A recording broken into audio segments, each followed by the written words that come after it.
Na semana passada, Pedro Putini Mendes comentou sobre uma nova instrução normativa da FUNAI para processos que envolvem produtores rurais e comunidades indígenas, o que dá mais segurança jurídica para os donos de terra. Hoje vamos falar a respeito dos termos de ajustamento de conduta, o TAC, como obrigação ambiental, que pode aparecer após uma fiscalização assinado como se fosse um contrato. Em épocas de pandemia, como essa que estamos passando agora, como ficam essas obrigações ambientais assumidas nestes documentos? É com você, Pedro Putini. A atividade produtiva demanda muito cuidado com a legislação ambiental devido à atuação dos órgãos fiscalizadores, do Ministério Público, como também uma preocupação de mercado cada vez mais exigente com a conscientização ambiental, né? E por isso que é recomendado ao produtor, ao empresário rural, inserir as questões jurídicas na gestão dos seus negócios, para que tenha uma postura de responsabilidade ambiental e também evitar multas e autuações com interferências econômicas e operacionais diretas no seu negócio, né? Bom, pensando nisso, em uma outra oportunidade nós falamos sobre os termos de ajustamento de conduta, aquele convite, né, que muitas vezes antecede uma ação civil pública, uma oportunidade que a fiscalização acaba oferecendo para negociação de obrigações ambientais para serem cumpridas fora dos tribunais, né? Bom, em época de pandemia, algumas obrigações ambientais podem ser comprometidas pela dificuldade de operacionalizá-las, né?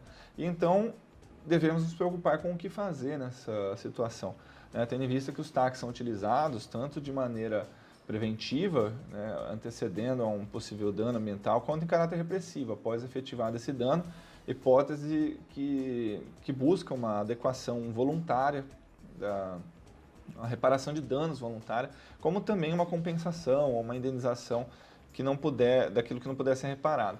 Bom, aí tendo em vista o licenciamento ambiental, tendo como exemplo o licenciamento ambiental, pode ser que aconteça o vencimento dele, né, nessa época de pandemia, onde muitos órgãos ambientais estão com restrições de atendimento e podem deixar o produtor ou o empresário rural impossibilitado de cumprir a própria legislação.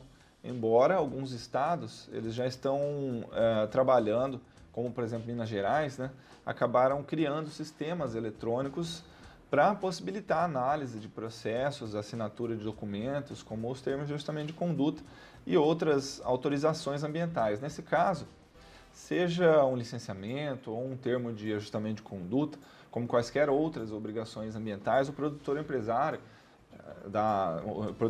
rural ele deve acionar a seu favor uma chamada teoria da imprevisão para buscar alteração das obrigações jurídicas nesta época de pandemia, né? Quando é uma teoria que se justifica quando a situação que deu causa a essa própria situação, né, seja modificada ou de forma que seja impossível, se não muito difícil, o cumprimento da obrigação, né? Isso é previsto no Código Civil.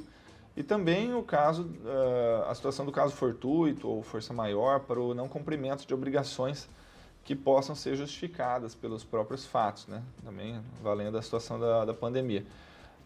Também há algumas outras saídas na legislação para a renegociação dessas obrigações ambientais em época de pandemia, né? Além do Código Civil, a Lei da Liberdade Econômica, a Resolução 237 de 1997 do CONAMA, também traz algumas exceções, né? Uma exceção que diz respeito à superveniência de graves riscos ambientais e de saúde, né? Quando uma questão de força maior, como a pandemia, pode mudar o conteúdo das condicionantes de uma licença, enfim.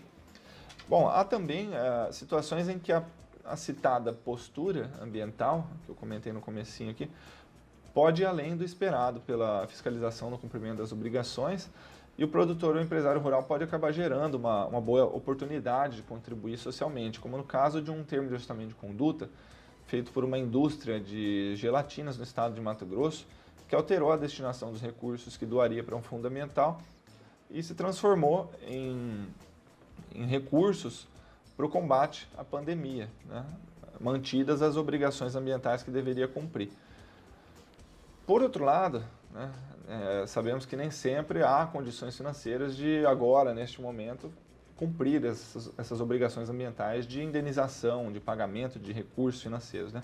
Então, se a pandemia ocasionou um impacto financeiro em um projeto ambiental, impossibilitando que qualquer pagamento seja feito a título de indenização por danos ambientais, né, sem comprometer a fonte de renda ou a organização de uma propriedade ou empresa rural, mostra-se necessária, então, a revisão dessas obrigações ambientais, desses termos de ajustamento de conduta para a preservação do negócio, né, já que acontece a chamada onerosidade excessiva dessa obrigação. Então, fica o recado de que, nesse momento, os cuidados devem ser tomados na gestão, não só com relação à saúde, mas também na gestão, e, se necessário, buscar os direitos, buscar os fundamentos jurídicos que possam embasar a necessidade da revisão das obrigações ambientais, né?